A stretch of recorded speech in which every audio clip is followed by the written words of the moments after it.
Good morning, good afternoon, good evening, everyone, wherever you're joining us from around the world. It's great to see such a range of people participating this week. It's been a long week. This is day 4, so we've had a lot of different sessions taking place, representing islands from all corners of the world. You should see now a quick poll appear on your screen with some questions. We'd love if you take a few seconds just to answer so we know who's joining us, from where in the world, and what kind of sectors you represent. My name is James Ellsmore. I'm the CEO of Island Innovation, and it's my pleasure to welcome you to the 5th anniversary of the Virtual Island Summit. Every year we welcome 10,000 island stakeholders from around the world to take part, with many of you also following along on LinkedIn, Twitter, Facebook, and Instagram. We are streaming live on all of those platforms. Today, we'll be talking about the island agenda at COP28 and the road to the SIDS4 conference next year. We're really at a crossroads when it comes to global climate action.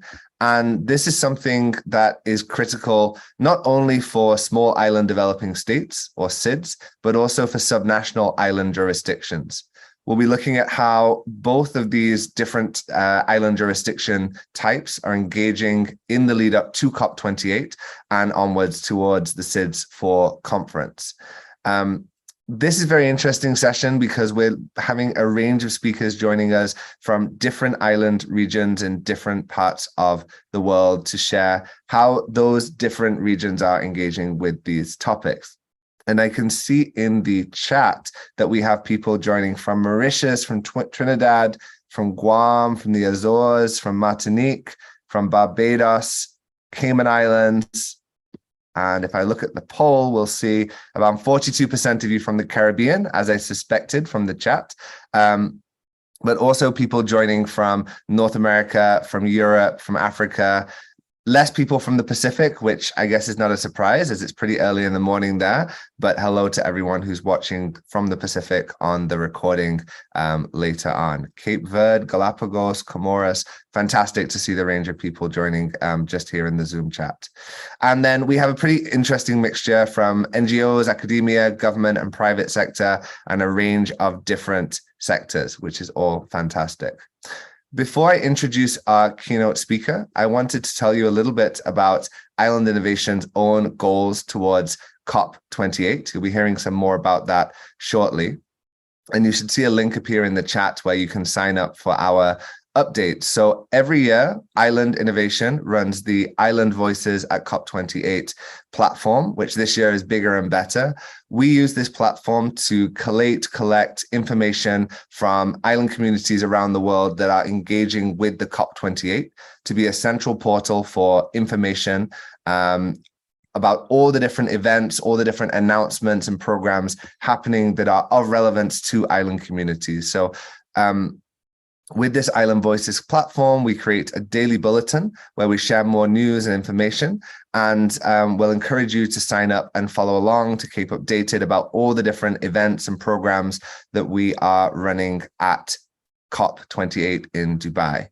We're also very pleased to say that this year we're taking a delegation of young people from the Caribbean, young climate advocates. Some of you may have joined the session yesterday where we interviewed some of the different representatives from Suriname, from St. Lucia, from Trinidad, from across the region, who are going to COP. So we're very happy to say that Island Innovation is supporting this delegation of 10 young people from the Caribbean who are working on important climate justice issues.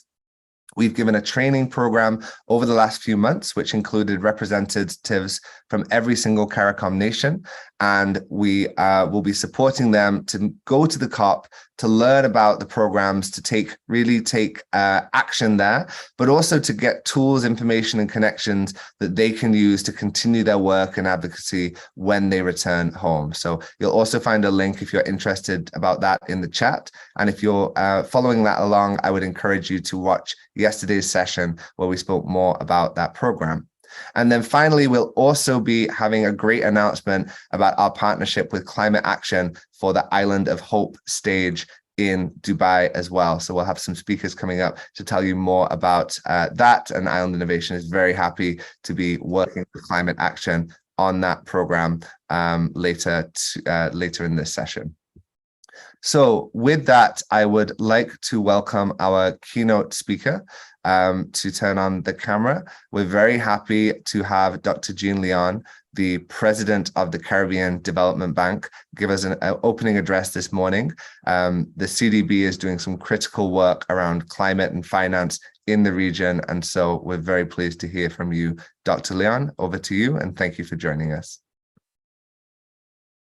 Distinguished guests, ladies and gentlemen, it is indeed a great honor to join you today at the 5th Virtual Island Summit. This event provides a unique opportunity for us to come together to address common challenges, share experiences, and seek common solutions grounded in our rich diversity as island nations.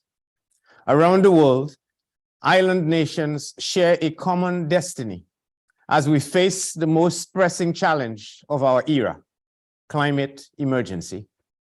Due to its geographical location, topography, and socioeconomic characteristics, the Caribbean is one of the world's most vulnerable regions in the face of a changing climate. These climate realities, for they are no longer potential threats, run the gamut from hurricanes, storm surges, rising sea levels and floods, to soaring temperatures and prolonged droughts that result in the knock-on effect of food insecurity, which impacts the health of our citizens.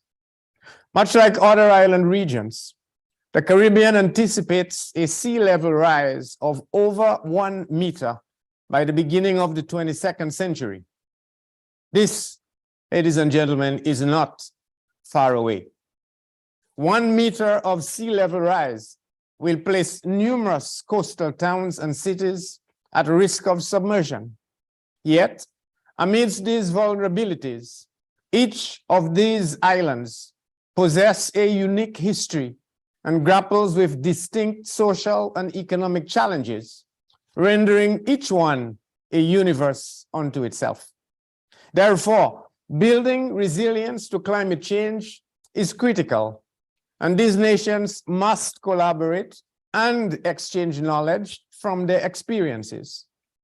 In this context, the theme of the summit, Sharing Knowledge for Resilient, Sustainable, and Prosperous Islands Worldwide, takes on a profound significance. Our people are best positioned to contribute to the discourse on climate resilience. It is imperative that we bolster the work of organizations such as the Island Innovation Agency to facilitate these types of platforms for the exchange of knowledge and experiences among island communities so that they can effectively adapt to the inevitable consequences of climate change. The international commitment to curb the impacts of climate change, according to the Paris Agreement, has been to cap global temperature increases to 1.5 degrees Celsius by 2030. However, scientific evidence suggests that this goal is no longer attainable. And even if it were, the target is not a safe level of warming for us. With island nations already grappling with significant climate change impacts at only about 1 degree Celsius of warming above pre-industrial levels, those of us who reside in these nations already know that 1, warming is a misnomer because the countries are hot, and 2, the heat poses major risks to our fragile economies and vulnerable people. The challenges we currently face will only continue to escalate as the world continues to warm. The critical decade for climate action is now. For islands in the Caribbean and across the world, The urgency of now feels like a song we have been singing for over a decade. The only change is the rising level of our voices. We at the Caribbean Development Bank are guided by the principle of sharing knowledge to enhance our ability to confront the climate crisis. We recognize climate change, connectivity, implementation capacity, and social cohesion as defining challenges that demand our attention as we strive to secure our collective future. For these reasons, climate resilience is at the core of CDB's work. What that means in real terms is that all CDB-financed investment projects are systematically screened for climate risks. We work with our borrowing member countries to integrate relevant measures into investment projects to help mainstream climate resilience into the region's infrastructure and systems. In addition, CDB is making a concerted effort to increase flows of climate finance to support much needed investments in the region and is collaborating with international partners to harness expertise and mobilize concessional climate finance to scale up investment in climate change adaptation and mitigation. My friends, because of the fierceness of climate change impacts, we must prepare for a situation where even our best efforts to adapt to climate change are unsuccessful. One key issue that resonates deeply with our island nations, and indeed with all of us, is the urgent need for more concrete action on loss and damage. COP27 marked a turning point in our collective journey towards addressing loss and damage. And while the negotiations are complex, in the meantime, many SIDS continue to incur significant annual losses and damages. This reinforces the urgency to operationalize the Loss and Damage Fund. At COP28, CDB is prepared to remind the parties of these narratives, that we all have moral and ethical imperatives that must drive us to action that can only be realized with genuine commitment, resolute implementation, and the sharing of knowledge and responsibilities. The CDB's commitment to resilience, sustainability, and prosperity of islands is substantiated in our bid, in partnership with a consortium of other multilateral development banks, to host the Secretariat of the Santiago Network on Loss and Damage. If successful, and we do require your total support in this endeavor at COP28, if successful, it will position participating MDBs to streamline access to financial and technical assistance for climate-related loss and damage.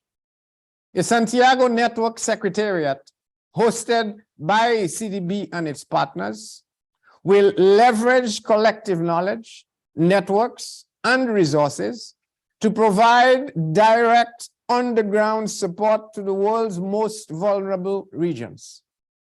Ladies and gentlemen, the decisions we make from this minute until 2030 will shape our lives for decades to come. So let us therefore stand united, work tirelessly, and usher in an era where our island states not only survive, but thrive, where a loss and damage fund is easily accessible to vulnerable nations, and where our island nations become a symbol of sustainability and prosperity for all. In closing, I want to extend my heartfelt gratitude to the Island Innovation Agency for their unstinting dedication to bringing people of island nations together every year for the last 5 years to this table. I also wish to express my sincere appreciation to our esteemed audience for their unwavering support and commitment to a brighter, and more sustainable future. I thank you. Thank you so much, Dr. Leon, for those inspiring words. And I think we need to underline the critical nature of programs such as the Santiago Network and others dealing with climate finance to be hosted by SIDS themselves. So we'll do whatever we can to support the Caribbean Development Bank in that mission. And thank you again for joining us this morning. Thank you. We'll now move on to a different part of the world. As I mentioned before, we're not only looking at small island developing states, but also subnational island jurisdictions and their engagement with the COP28. I'm delighted to be joined this morning by Deputy Jonathan Renouf, who is the Minister for the Environment at the Government of Jersey, and will also be representing the island of Jersey at the COP28 later on this year. So good afternoon, Minister. Thank you for joining us. I'm looking forward to hearing how Jersey is engaging in this space. Thank you very much indeed. And hello, everyone. Welcome to this session. I'm speaking to you from Jersey as just a very brief introduction. We're a small subnational island, technically known as a crown dependency. We're not part of the United Kingdom, but we are part of the British Isles. It's a complicated series of definitions, but we are self-governing and we have our own set of climate objectives and so on. Although we're not part of the UK, confusingly, we do attend COP as part of the UK delegation because the UK takes responsibility for various aspects of foreign affairs on behalf of all its constituent parts and dependencies. So in technical terms, we had the Paris Agreement extended to us, and all obligations that fall under the UK's obligations under Paris are extended to us. However, the way in which we achieve them is down to us. So in terms of what we're actually doing in Jersey, I think we're lucky in a way. We're a small island, we're 100,000 people.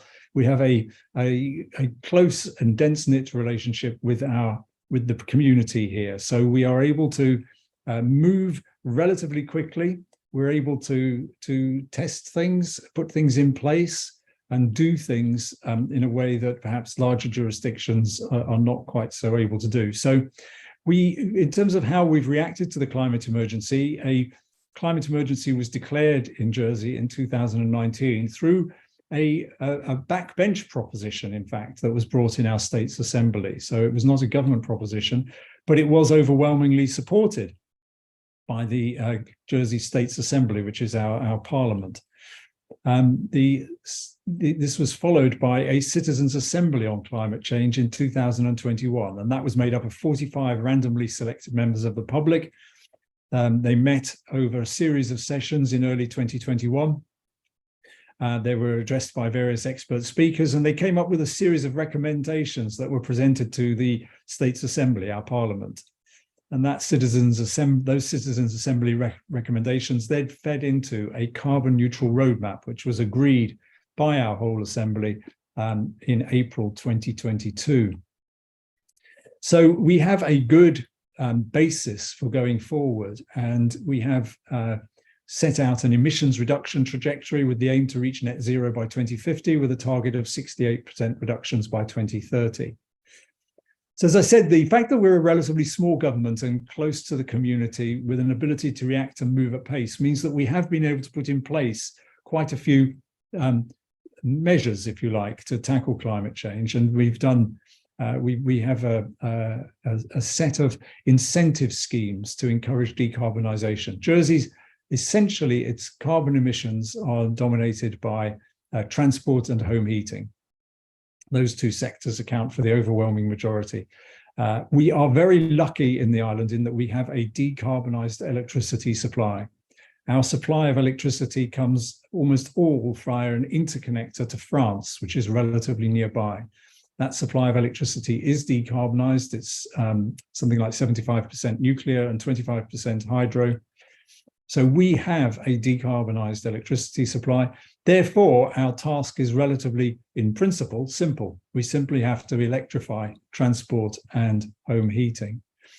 And we are going about that with a series of incentives. So we have a home heating incentive, which gives people up to £10,000 to help convert their homes from oil or gas-fired central heating.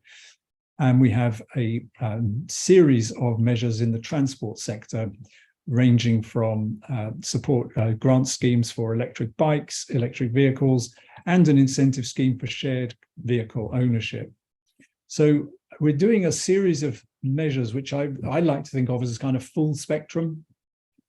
We are also able to iterate. So we're able to spot if things aren't working as well as we hoped and able to change course relatively quickly. So we've done several tweaks, for example, to the electric bike subsidy scheme because, and we'll do more actually, because it's not quite achieving the goals that we wanted. I guess the other thing to say is mitigation. And this is something where I would like to sort of reach out in a way to other participants in this session, because I will be going to COP. And I think one of the things we very much are focused on in Jersey is areas where we are going to have to cope with climate change come what may. And sea level rise is a very, very obvious one. And we do have quite a lot of work going on to have a program of infrastructure investment that will protect the island from climate change. But I'm very interested in seeing how other jurisdictions are tackling that problem. And similarly, in terms of water supply, we are very tightly constrained in Jersey on water supply.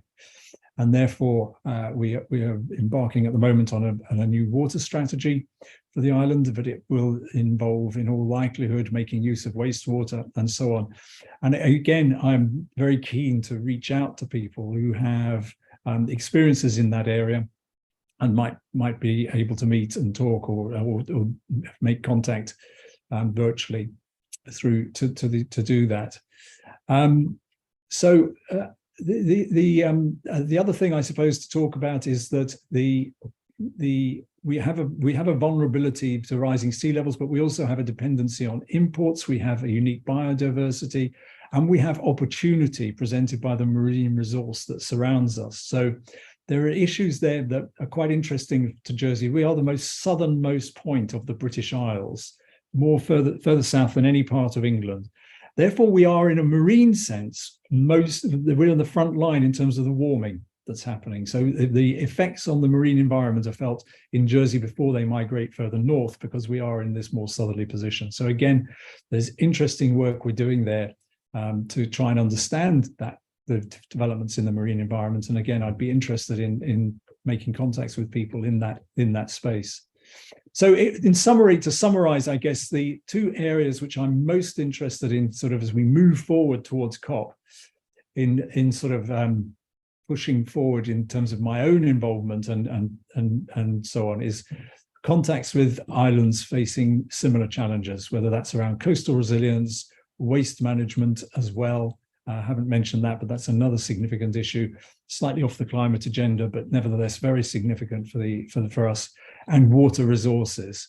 And the final point I'd make is that we are, as a government, investigating very strongly the possibility that we might develop offshore wind potential. And that's another area which I think offers tremendous opportunity in this in the situation we find ourselves. And again, I'm very keen to sort of see how other people are approaching that and what financing models are in place, environmental assessments and so on. That's another area that would be very interesting. So I haven't been timing myself. I hope that's not too long. And thank you very much indeed. I look forward very much to hearing other people's contributions. I hope that's been helpful.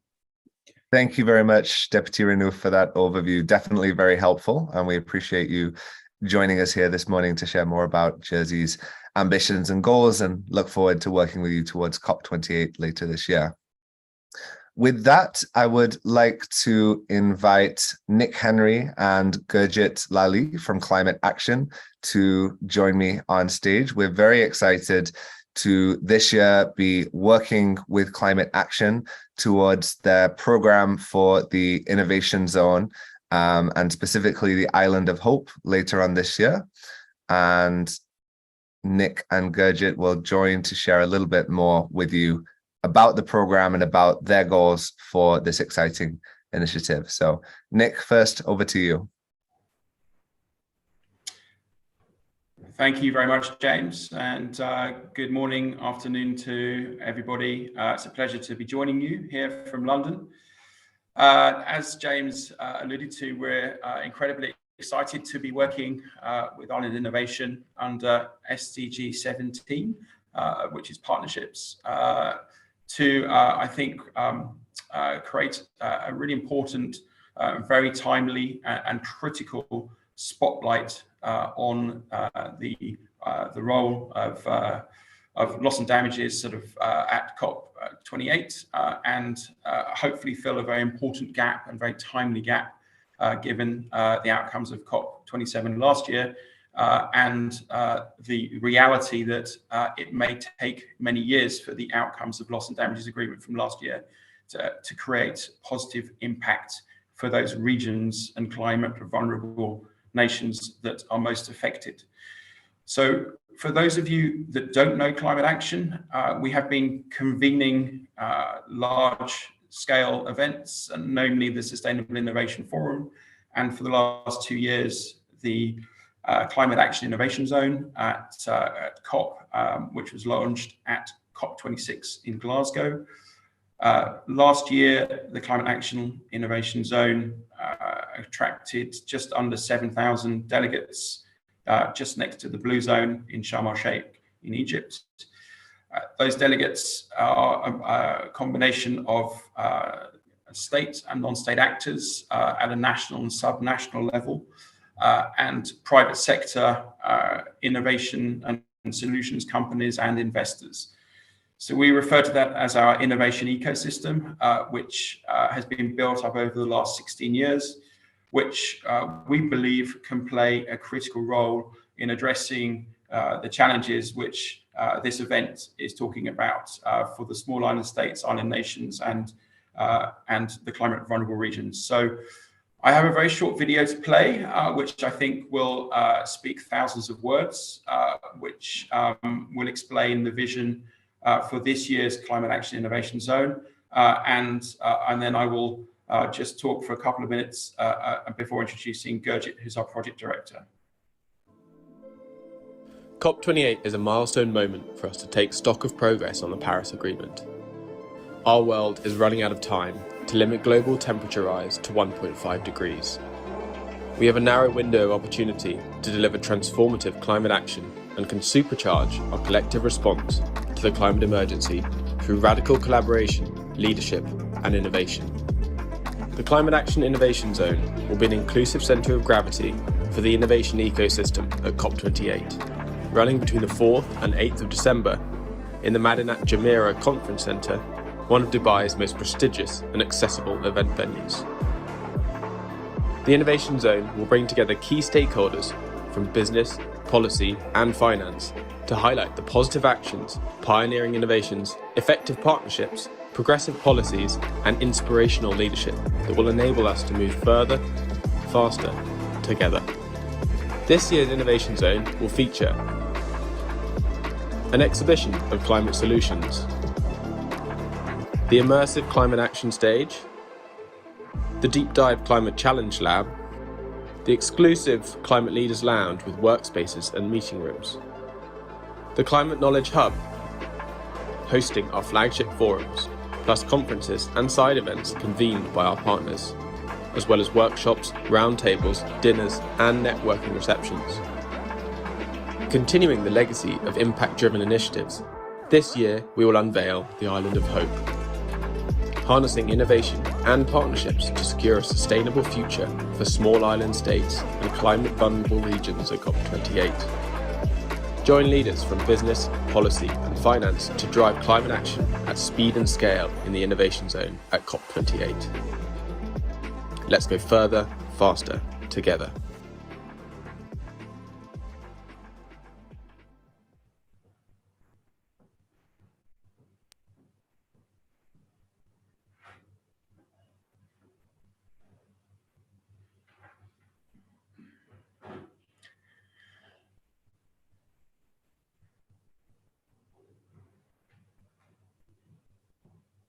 Nick, you can go ahead. Thank you, James.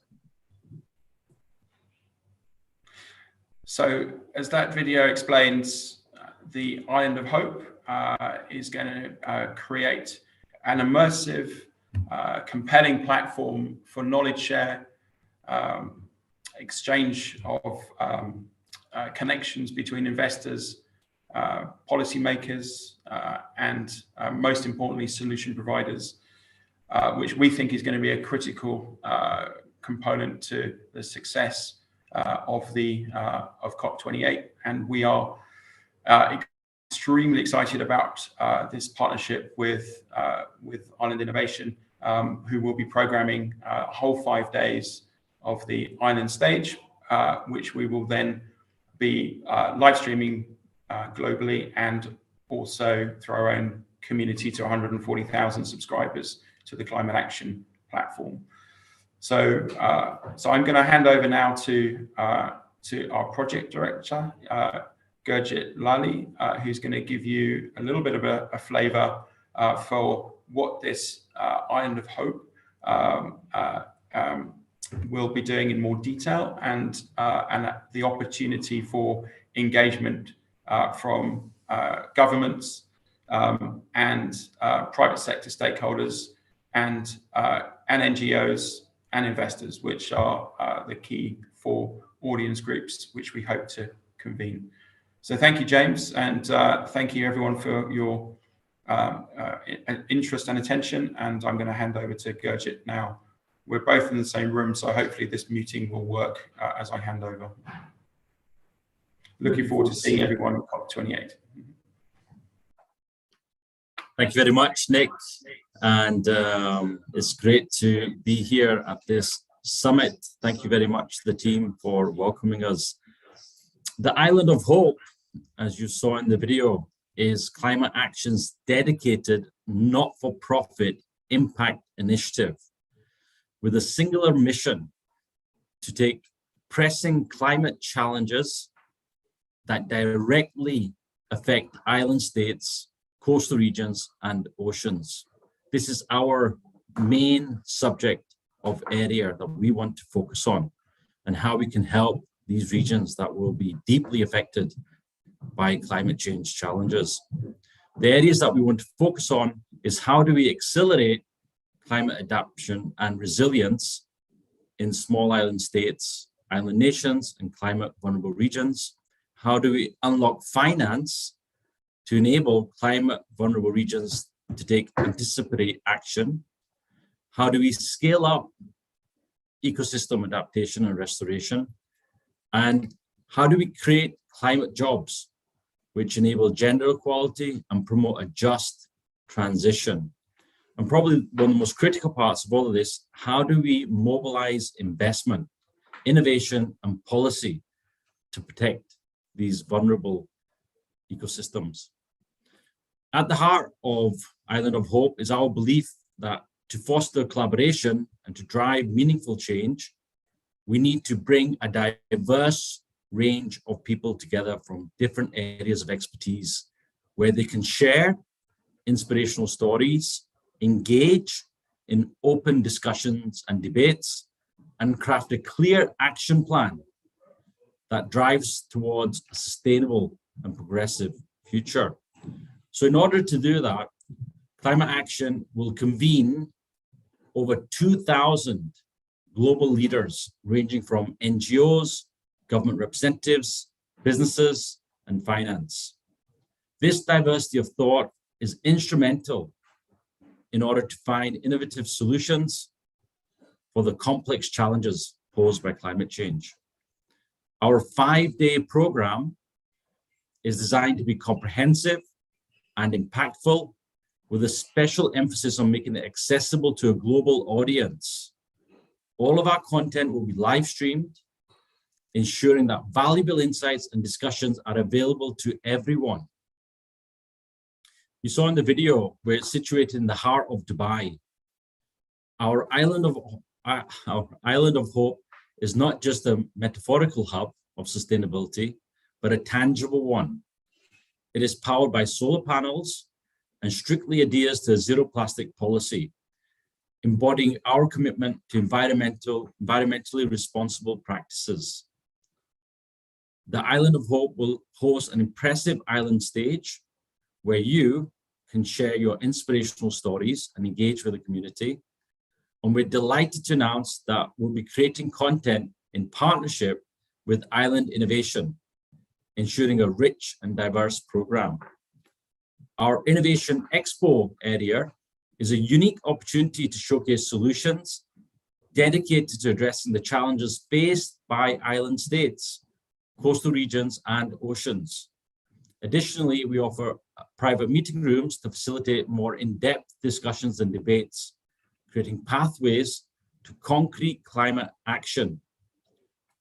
Recognizing the importance of sharing this incredible work, we've set up a dedicated Good News Media Hub where we can amplify your efforts, your stories, your campaigns to a wider audience. And to keep our attendees and participants well fueled as they go into these discussions and activities, we have our Eco Cafe that's going to have plant-based food, and all food waste will be converted into energy. And for those special networking and celebration moments, we've prepared a gala dinner suite. So there's a lot going on the island, and we strongly recommend that you come and join us as part of this journey to address climate change, inspire change, and drive actionable solutions in order to tackle some of these pressing challenges faced by island nations. If you want more information, I'll drop a little comment into the box with our website. You can have a look at our work, and week by week, we'll be releasing more information. I just want to say thank you to the Island Innovation team for allowing us this opportunity to share our mission. Thank you so much, Nick and Gurjit. We're very excited to be working with you over the next few months in the lead up to COP28. We really appreciate you creating this space for island regions and climate vulnerable regions to have a platform in the innovation zone. So thank you for joining us today to share some more about that program. And as Gurjit and Nick mentioned, there'll be more information in the chat, and you can follow along via Island Innovation. We'll be sharing lots of information about that program over the next few months. Now, next, I'd like to invite Pepukai Badwi, the director of the Bridgetown Initiative and special advisor on climate resilience to Prime Minister Mia Mottley in Barbados. Pep, how are you today? Hi, James. I'm well, thank you. Happy 5th birthday to Island Innovation and to the Virtual Island Summit. It's a delight to be here and to, I think, contribute to an absolutely critical agenda. So thanks for putting all of this on the map and making it a truly global event. Thanks for joining us. We're really excited about what's happening with the Bridgetown Initiative. So looking forward to hearing some more from you now. Great, thank you. It's a pleasure to follow my fellow panelists. I will touch on a couple of points, in particular, some of the issues that were mentioned by Minister Renouf, as well as by Dr. Jean earlier in the session. But perhaps a little bit of background on the genesis of the Bridgetown Initiative, which has come to the global fore over the past just a little bit over a year, about 15 months. The genesis of the Bridgetown Initiative was really the challenges that countries, both low and middle income countries and island nations that are vulnerable in many ways, have faced in the aftermath of the COVID pandemic. Major issues with liquidity following the pandemic, particularly for countries that were tourism dependent, but not only those countries.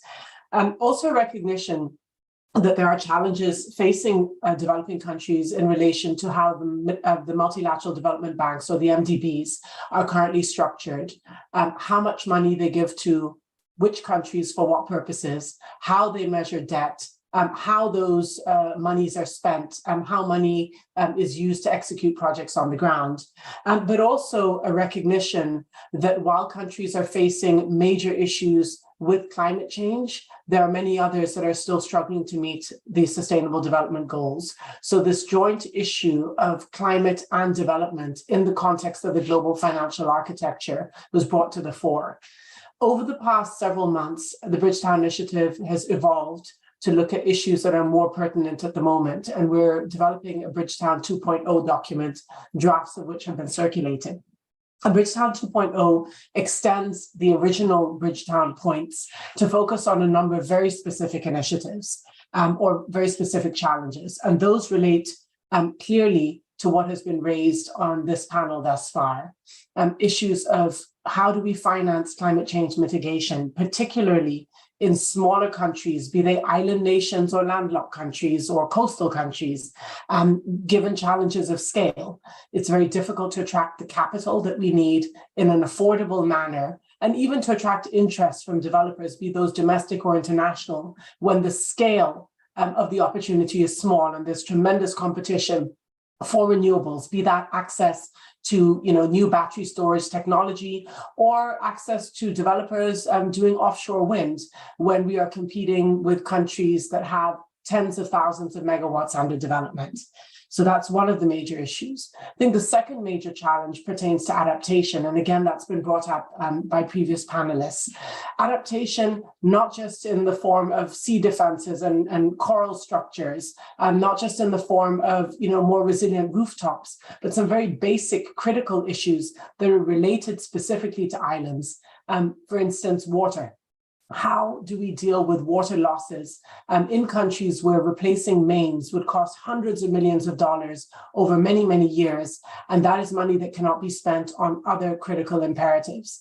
And the third area, which relates to debt, there's been a tremendous amount of borrowing. I'm from the island of Dominica, which was struck by Hurricane Maria in 2017, following a number of other natural disasters, and many other friends and colleagues on this Zoom will be from islands that have suffered their own tragedies over the past several years. But how do we finance resilience building when we are currently addressing crises that struck us from COVID to Maria many, many years ago? How do we address these issues going forward? And how do we do so in the context of small countries where growth is challenged? It's challenged under the best of circumstances, and it is extremely challenged in the circumstances that we're facing today. We're facing a strong dollar.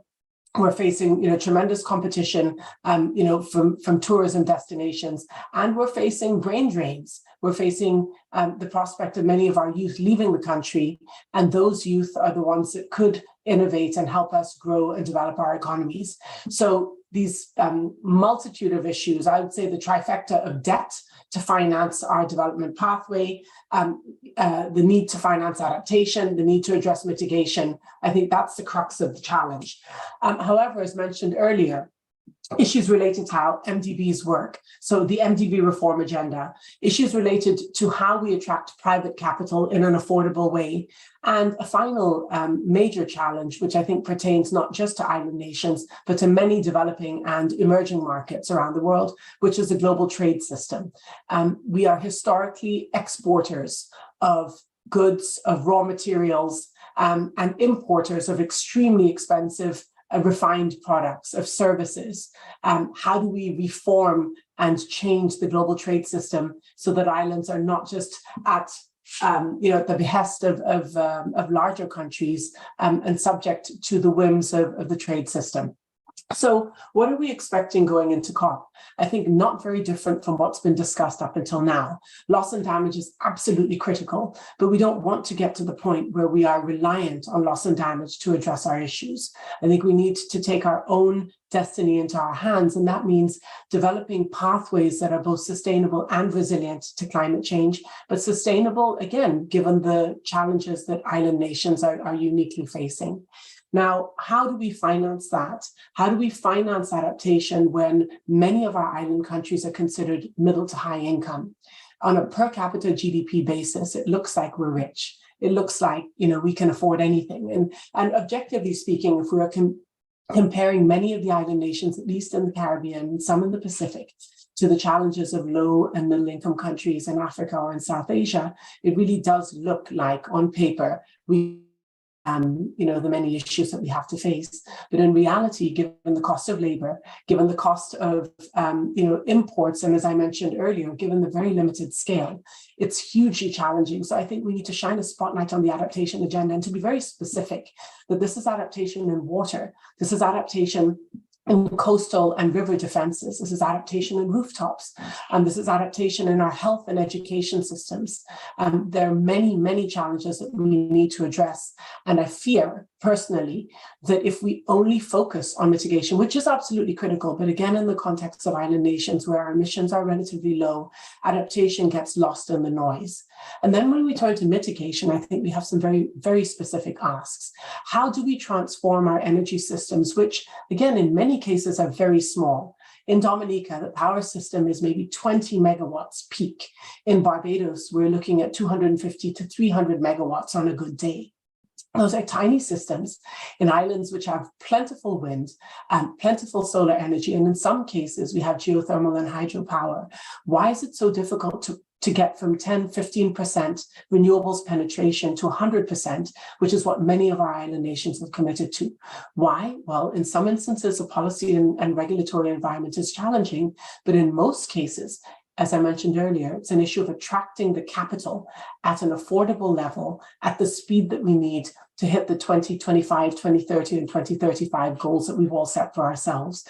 And this is where I think there's an opportunity for us to act as one. Minister Renouf spoke about, how do we exchange ideas in the water space and in other sectors? I would say, how do we gather the potential that we have across multiple islands in the Eastern Caribbean, where the geographic proximity is excellent, to procure together, to make sure that when we are dealing with battery storage, we're not looking at 5 and 10 megawatts of storage that one island is procuring, but that we're looking at bulk procurement and we're building essentially, from an island, a gathering of countries that aggregate the opportunity for investors. And how finally do we look at leveraging climate finance in a way that brings down the cost of capital for the development of renewables and other mitigation technologies? So I think there are a number of areas, clearly loss and damage, clearly adaptation, but also getting very specific and into the nitty-gritty of the mitigation side of the story. Otherwise, we are really left at the bottom of the pile, where, and understandably, given the emissions that come from large countries, most developers and most investors will go to those bigger opportunities. So I think it's time for us to not just hold hands in solidarity as island nations, but get very serious about how we join forces and get some element of scale, from the aggregation opportunity. So I think I'll leave it there, and I will hand over to the next panelist, but would welcome the opportunity for anyone who has ideas as well as has interest in taking this from advocacy to action to reach out. I'd be very happy to speak further. Thank you. Thanks so much, Pep. That was really insightful, and it's so important that we do move the advocacy into action. So thank you for sharing those words. Hopefully you'll be here for a little bit so we can come back to some of that in the Q&A. Next, I'd like to invite Rebecca Fabrizi, the UK's Special Envoy for SIDS and the Head of Department for Caribbean and SIDS at the Commonwealth and Development Office for the UK Government. Are you there, Rebecca? There we go. Hi, yes, I'm here. Hello. Hope you can hear me okay. I hear you perfectly. Looking forward to hearing what you have to say. Over to you. Thank you. Great, thank you so much. Well, thanks so much, first of all, to Virtual Island Summit for organising this event. So it's been really, really interesting to hear from panellists. And obviously, it's a very, very important issue. Particularly enjoyed listening to Jonathan from Jersey. It's my first panel with someone from a UK Crown dependency. So that was a great pleasure. And Jonathan, you can be sure that there was one person who understood about the constitutional arrangements of Jersey in the room. So I hope that's helpful. We know, of course, so we're all here because we really recognise this issue as really important. And we know that the international community has recognised SIDS as being a special case for sustainable development for some time. We also know it's better recognised in some places than others, and that there's still quite a lot to do in terms of turning recognition into action. And really interesting to hear Pepkai there talk about actually, joining forces, actually going beyond advocacy and getting into some proper implementation, which we definitely support. So, Island's got this unique combination, climate and economic vulnerability that we've been hearing about, and that does, of course, undermine resilience and development. And we know that the climate emergency can be even an existential threat for some of the islands. with these shocks that we've heard about, barriers to accessing finance, getting that investment because of the scale issue, and the high cost of adaptation. So this means that SIDS efforts at resilience building are always beset with challenges. And we know that the SIDS have been economically worst affected out of all countries from the COVID-19 pandemic as well, and that have had the most difficulty in recovering after the pandemic. So that means that delivering SDGs is off track. Inequality is increasing with all the problems that that brings too. So we see it as being a critical year for SIDS and as a critical decade ahead. And so it's very, this is really going to shape the future for island communities. And we want to make sure that SIDS voices are heard and that SIDS priorities are acted on through COP28, SIDS4 next year, and other international moments. So that's the priority for the UK government. And we've been on this journey alongside SIDS now for many years, but our experience at the COP26 presidency epitomises our efforts, I think. That was where we amplified the voices of SIDS and really highlighted the need for drastic action if we're going to keep global temperature rise below 1.5. So that's that mantra 1.5 to stay alive. That was a central message in Glasgow. And we are still committed, so we didn't leave it there. We were very committed to international ambitious climate action. Our Prime Minister just announced at the G20 that we will provide 1 billion to the GCF second replenishment. So that's the biggest single funding commitment the UK has made to help the world tackle climate change. We know that there are issues there about access to finance, SIDS, and actually getting benefits from those programs, and we really appreciate that, and we are also doing our part to try to deal with those problems as well. And we're continuing also to encourage developed countries to address these concerns that the SIDS have got about climate finance, whether it's scale of finance, finance adaptation, access to finance, action to avert and minimise and address loss and damage. So we're doing a lot of work with our with other donor partners to talk about these issues and make sure that we can get some real action. We're a member of the Loss and Damage Transitional Committee and engaging with UNFCCC and parties and civil society to ensure that the wider funding arrangements, the L&D Fund, Santiago Network are delivering effectively for the most vulnerable countries. And we are also really pleased that we've become a friend of the SIDS Coalition for Nature and want to support the work of that coalition as well. That's also a really important area. We think, really important that we increase international commitment to responding to SIDS priorities at COP28. We have to deliver on addressing climate and economic existential risks. It's not things that you can wait for. We have to do it before it's too late. So we're looking forward to partnering with SIDS around several events there at COP28. With a particular view as well to looking forward into next year and the other events on the horizon, so SIDS4, and we'll be pressing for an ambitious outcome in the negotiations. I should also say that I'm definitely planning to visit the innovation zone now as well, which looks really fantastic. So I think that's probably going to draw quite a crowd.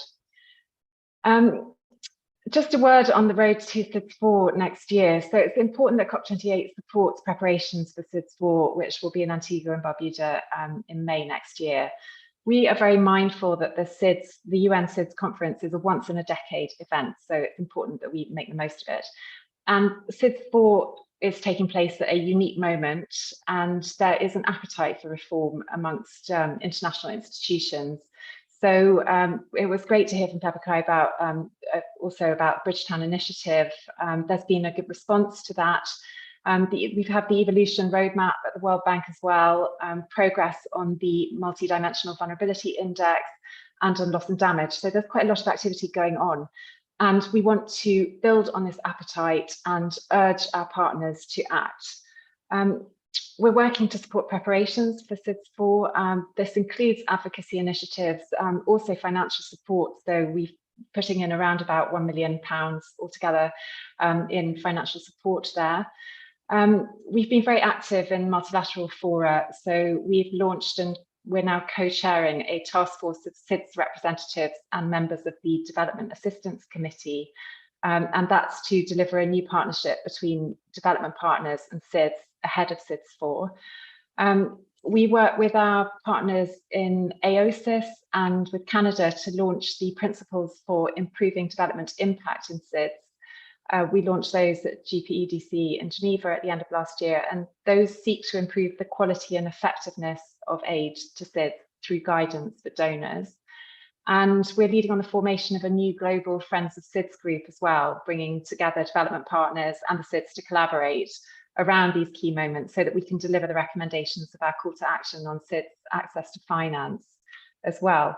So we're also looking at, we were hosting some events to build momentum. Our Foreign Secretary co-hosted a SIDS reception with the Samoan head of state at the coronation of His Majesty the King this year.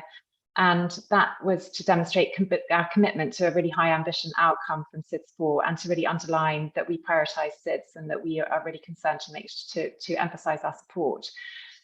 We know that SIDS have told us that they want an outcome from SIDS4 which focuses on their unique needs so that they can deliver the SDGs, and also that holds the international community to account. And we absolutely support that. But there's more to do. So we need to acknowledge that our SIDS partners are appealing to the international community to fully recognise their vulnerabilities and to do more for the SIDS and with the SIDS as well. And we heard some quite passionate calls at UNGA from SIDS leaders for reform of international finance, climate action, for realising the SDGs, and also for using MVIs too.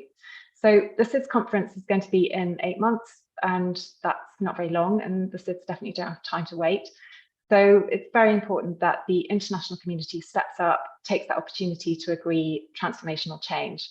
And so we're looking forward to working with our international partners for an ambitious outcome at COP28 and at SIDS4 that will enable resilient prosperity for island communities around the world. So I think I'll leave it there. Thank you very much. Thank you so much, Rebecca, for sharing those various different programs that are happening. And I completely agree, the critical nature of once every 10 years doesn't seem frequent enough to be able to cover the amount of things that we need to at SIDS4. But I also think it's a great opportunity to look beyond climate change at the various other issues that SIDS face and the opportunities that they can look forward to. So thank you for sharing those insights.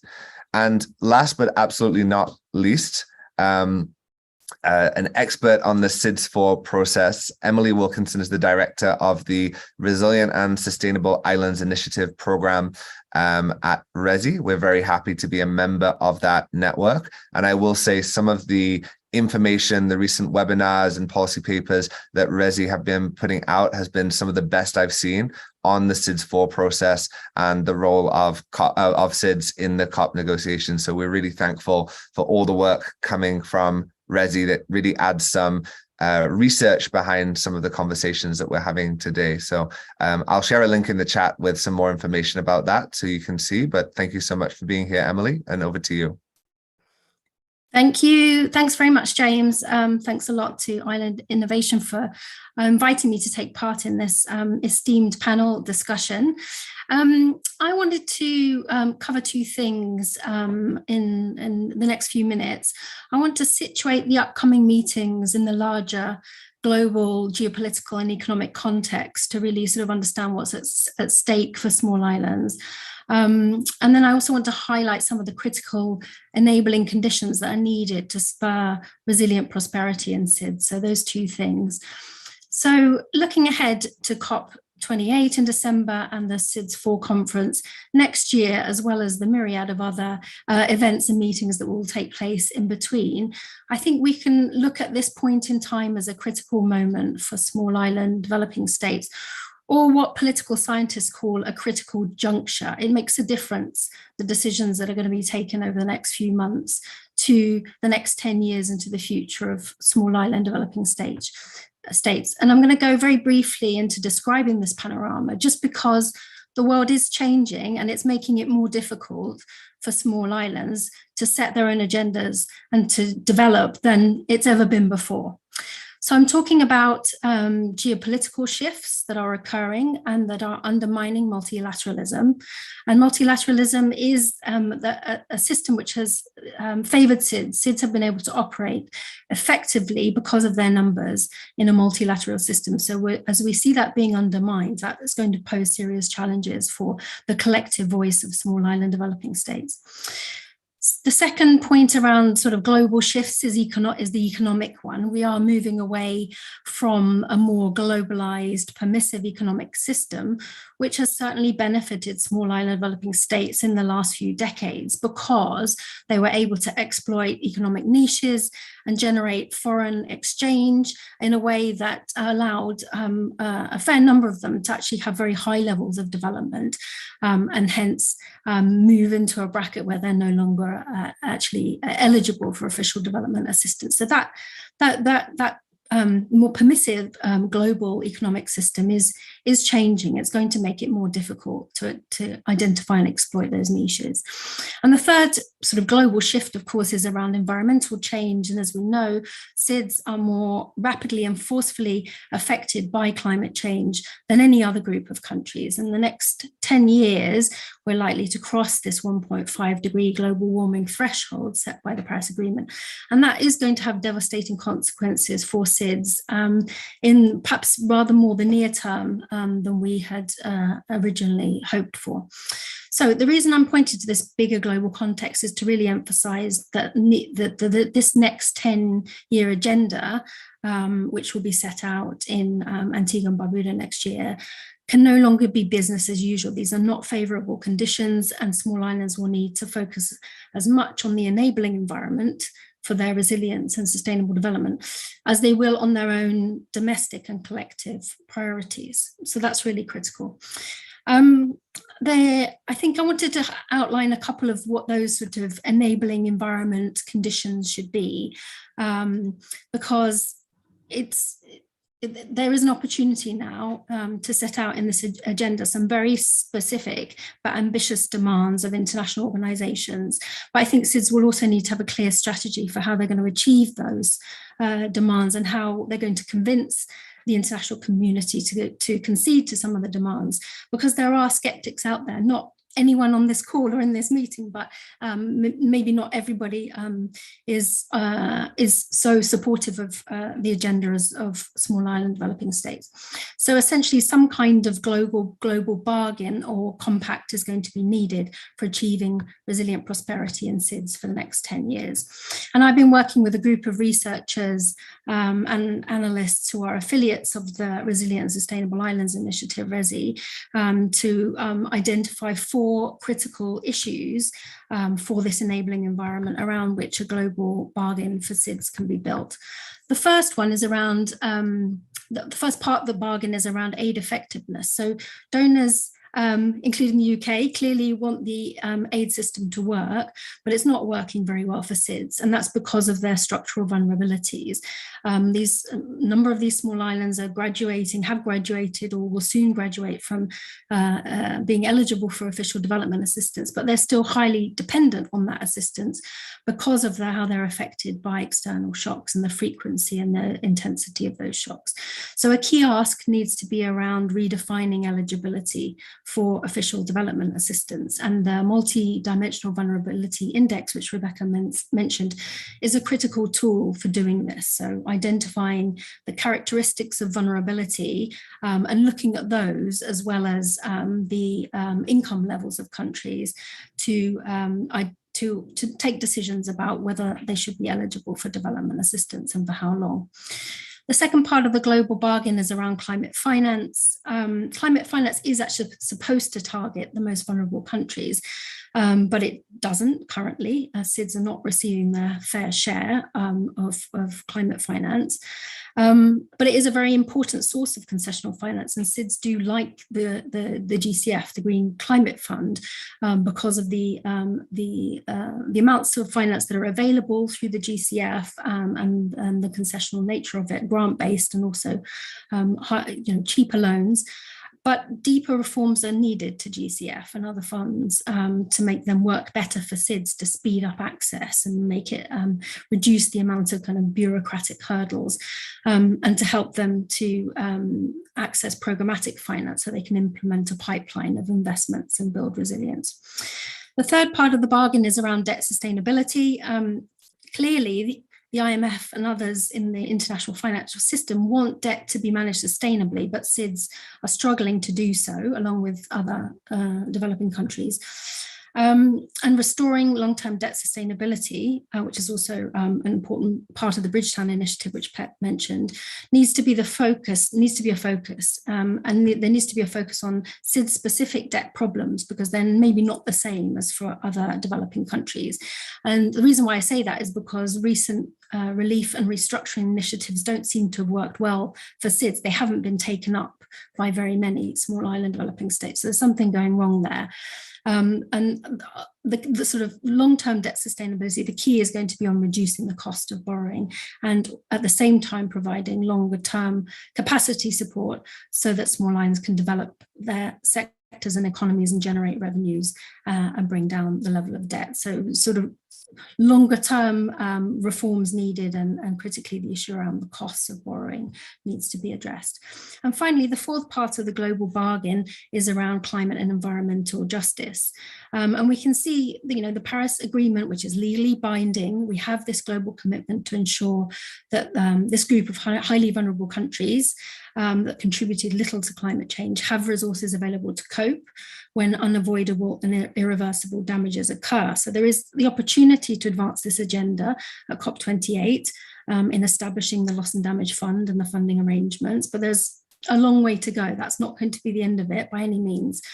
And I think we should be thinking about the COP process as only one channel for seeking climate justice. There are other legal channels which are going to open up as advisory opinions which are being sought, including from the International Court of Justice, to clarify legal obligations of states to prevent and address the effects of climate change. As we see these advisory opinions being issued, there will be a more solid basis for scrutinizing state actions, and that could have an influence on domestic legislation and lead to more climate litigation in the future. So watch this space, but that's, it's certainly another channel through which SIDS and other vulnerable developing countries can seek climate justice. So I think overall the case for international community to step up and support SIDS is really clear. If this bargain can be struck for substantive and transformational reforms across these agendas, the benefits will be considerable for small island developing states themselves, but also for the international community at large, because what's good for small islands is good for the planet.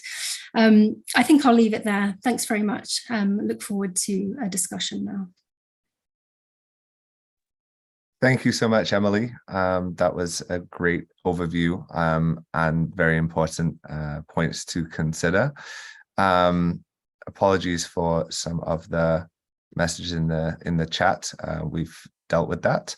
I'd now like to invite the speakers who are here to join back, and we'll have a few minutes for discussion. Not long left, but we have about 10 or 15 minutes to have a bit of a conversation on some of the points that we've addressed earlier.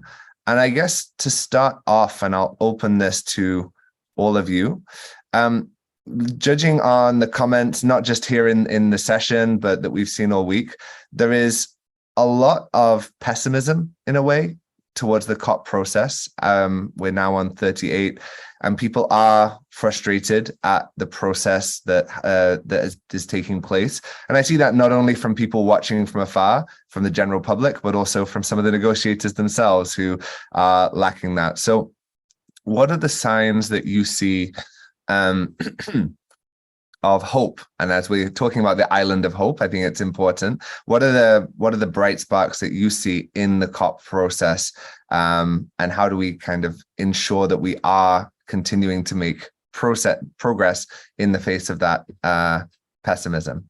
Who wants to go first on that one? Nick, you were going to say something? Yeah. Thank you, James. I would say that the bright sparks I think are going to be probably the role of the private sector in terms of stepping up and doing more in terms of the financing piece and the piece at a subnational level.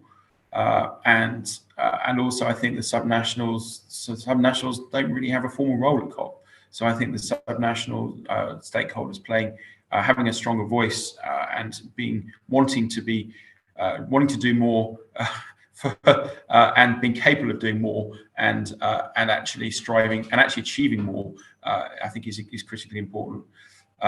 Probably also the large focus on nature and the role of nature and nature-based solutions, and I think that is increasingly, which has an investment in the nature-based solutions and the increased role of importance and recognition of biodiversity and ecosystem preservation and restoration. So I think that is that is a strong piece for in terms of positivity, and I think that is as per so many discussions here today on this event, I think it's critical we shine a spotlight on the positive stories and what is working and what can be scaled rather than the negative components. And the risk is that there will be much of that this year. I do think those comments about the subnational jurisdictions are very interesting. As we get into COP and COP grows every year into something else, you're seeing more and more subnational regions involved. And some of those from the mitigation side, like California, for example, have a huge role to play on the mitigation. But it's also interesting, unfortunately, Minister Renouf wasn't able to stay now, but to see smaller jurisdictions from island regions that are also now participating, whether it's Hawaii or Jeju or the Channel Islands. And I think that they have an interesting role to play in also shifting the needle on the wider ambition. Obviously, from a mitigation perspective, it's small, but they have an important visibility in the countries that are representing them. Would any of the other panelists like to add onto that? Rebecca? Hi, yeah, I really agree with that. That it's very, very important that we should be optimistic, and I do think that we've identified a lot of things that we need to do. So we've got a whole lot of things that we can forge ahead and do. We should be, realistic about the fact that that dealing with issues at an international level is quite difficult. There's a lot of politics, a lot of different countries and different interests and so on. And so going through UN processes, of course, it is quite hard. But COP is a wonderful opportunity to have a really big spotlight on these issues of importance and to capitalize on momentum. And we do have momentum around a lot of issues that we've talked about today as well. So I think that we should be optimistic. I think there's also so many things that we haven't done yet that we can do. And so many things that are also changing quite quickly. So we see a lot of technological innovations and policy innovations and interest in new areas of collaboration and partnerships and so on. So we need to be positive and forge ahead and capitalize on all of that. Thanks. Thank you, Rebecca. Emily? Thanks. I wanted to mention one small thing I'm involved with. I work with AOSIS negotiators, the Alliance of Small Island States negotiators on adaptation, and I've been in the negotiations with them for the last couple of COPs. And on that track, and it gets spoken about a lot less, but we're sort of gradually moving towards agreement around having a framework for measuring adaptation progress at the global level, which will really give some clarity to, what needs to be achieved in kind of globally and how different countries can contribute to that on adaptation, how we're going to measure it, what it will mean to have made progress. And I think that's going to provide such an important signal really to the means of implementation, the kind of support and finance that's needed for countries to achieve their adaptation targets, something which has never existed before. There's always been sort of clarity in the narrative and sort of clear targets globally around mitigation, which was then easy to kind of translate into national targets. Whether or not those are met or not, at least there's sort of clarity and around what those targets are, and that means civil society can get behind it, the media, you can really kind of drum up interest around achieving those goals. But if you haven't set it, it's very difficult to do that. So I see some hope there, and I think there will be agreement around at least the sort of the broad structure of that framework and what some of the very high level goals around adaptation will look like. And I think for a long time, there was a fear of talking about adaptation. Obviously, over the last few years, that's changed, but almost admitting defeat to talk about adaptation. And I guess we've shifted now because we've acknowledged that we have to talk about adaptation. We were supposed to have a speaker. Unfortunately, she was not able to join at the last minute. We were supposed to have a speaker from the South Pacific Regional Environmental Program. And I think it's very important to give that spotlight onto the Pacific as well. We've had the Caribbean talked about here, that also has some very unique challenges with adaptation and, of course, financing that. But I would say a bright spot is the Bridgetown Initiative for me, the work that's happening, and the leadership from Barbados is very critical. So, Pep, what are your thoughts? Well, firstly, thanks, James. But firstly, to be clear, that I think that leadership is, essentially from Prime Minister Amira Moore-Motley. So I do believe that leadership is critical. And actually, that was a point I wanted to jump in on. While this may or may not directly influence COP, because I think Emily's points on the geopolitics cannot be underestimated. It's incredibly significant. I think we all know that. But as Rebecca also says, there is an opportunity for us to work on what we can control. And there's a lot that can be done. Again, be that on the renewable side or in many small ways. I think our islands, it's incumbent on us to be very clear on what our own resilience plans are and what those roadmaps look like, not just from a climatic, but also from an economic and social development perspective. So I do think kind of taking our destiny into our own hands and then working the system as much as we can does not have to be the be all and end all. It needs to exist, I think, in parallel to pushing for change at the global level. But what I was going to jump in on earlier is to say that it's not just the small islands. We now have tremendous leadership from President Ruto of Kenya, talking about the African climate agenda. And I think we are at a unique position, at least in my 20 years in this space, where we have leadership from Prime Minister Motley, leadership from President Ruto, and Brazil will be taking over the G20. I think there's a global South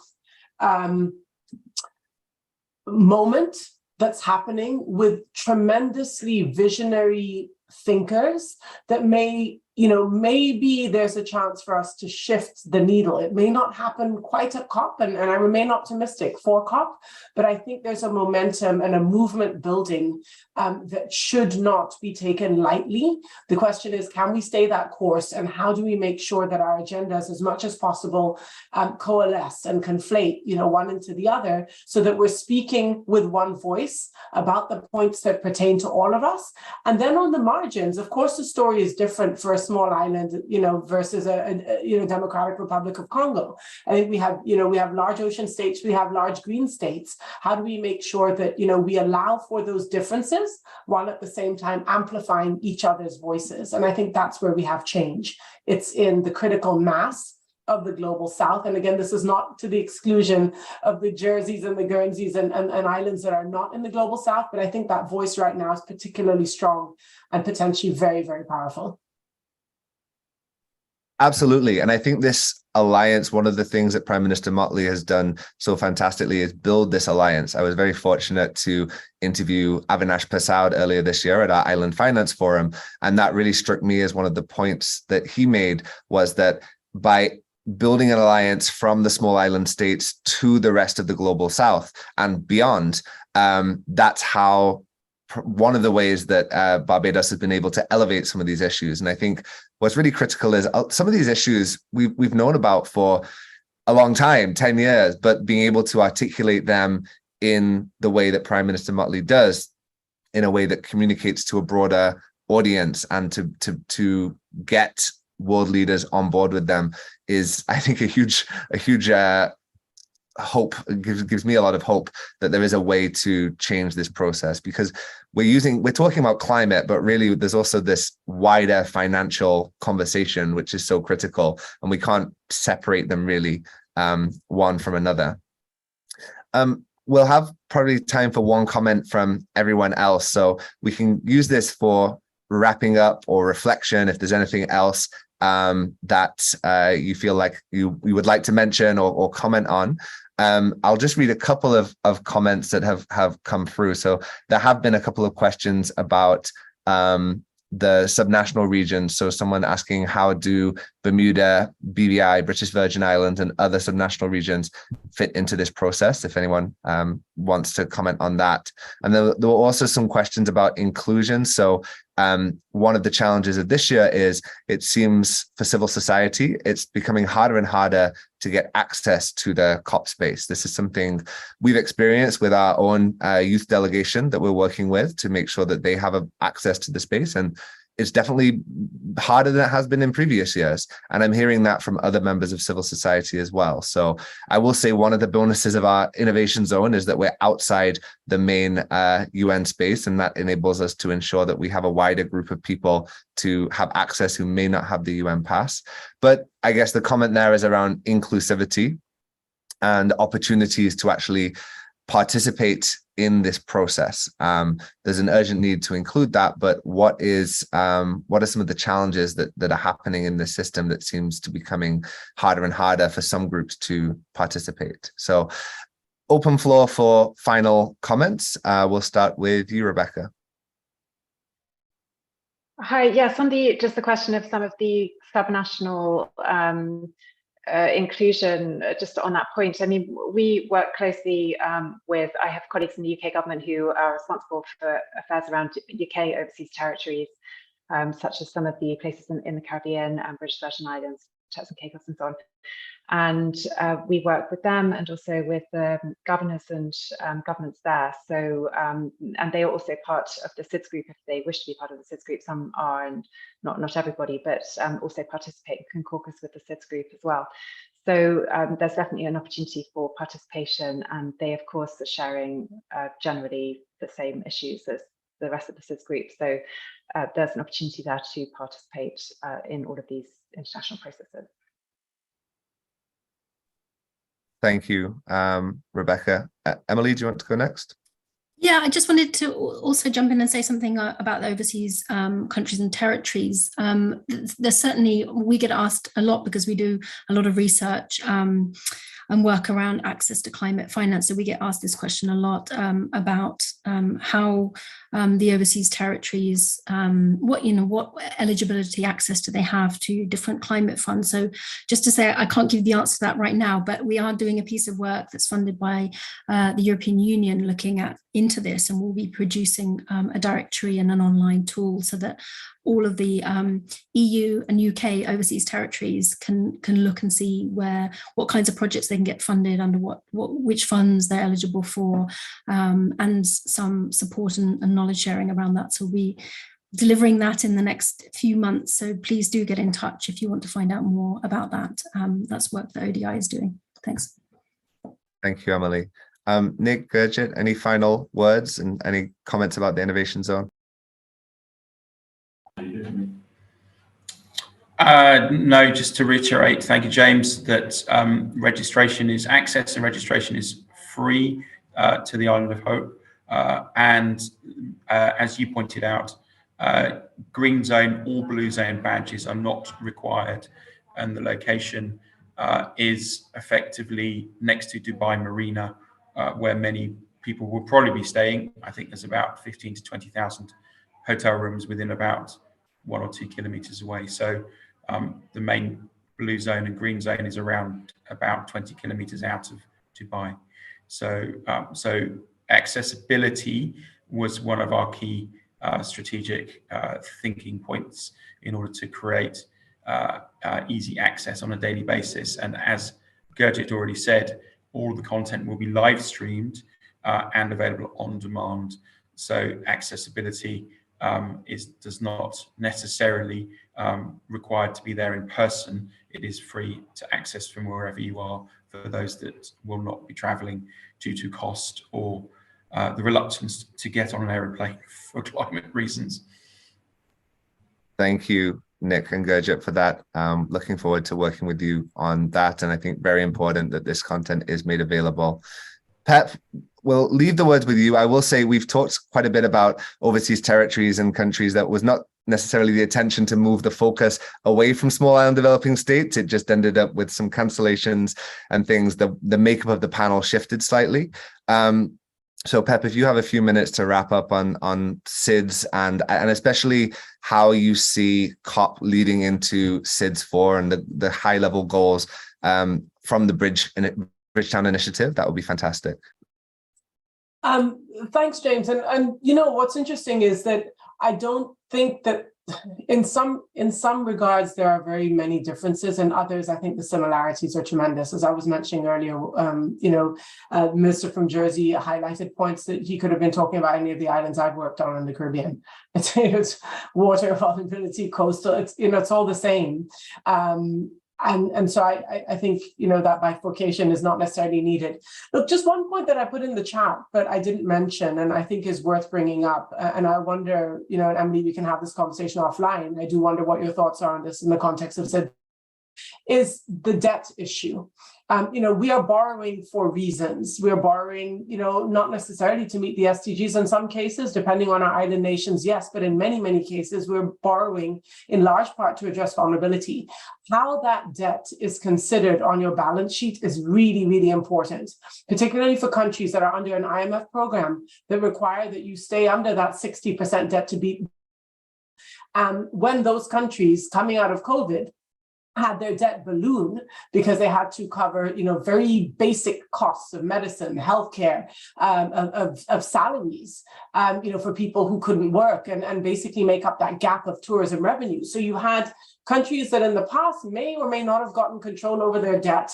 It skyrocketed after COVID, and now we're being forced to stay under the ceiling while at the same time financing development. So the way I describe it is that and let's be real, for many small island states, we cannot grow our way out of our challenges. We can't grow fast enough or to a size that is big enough for us to collect the revenues that we need through taxation in order to finance our challenges. We're too small. And the reality is that many of our island nations have shrinking populations, not growing populations. So that's one rock.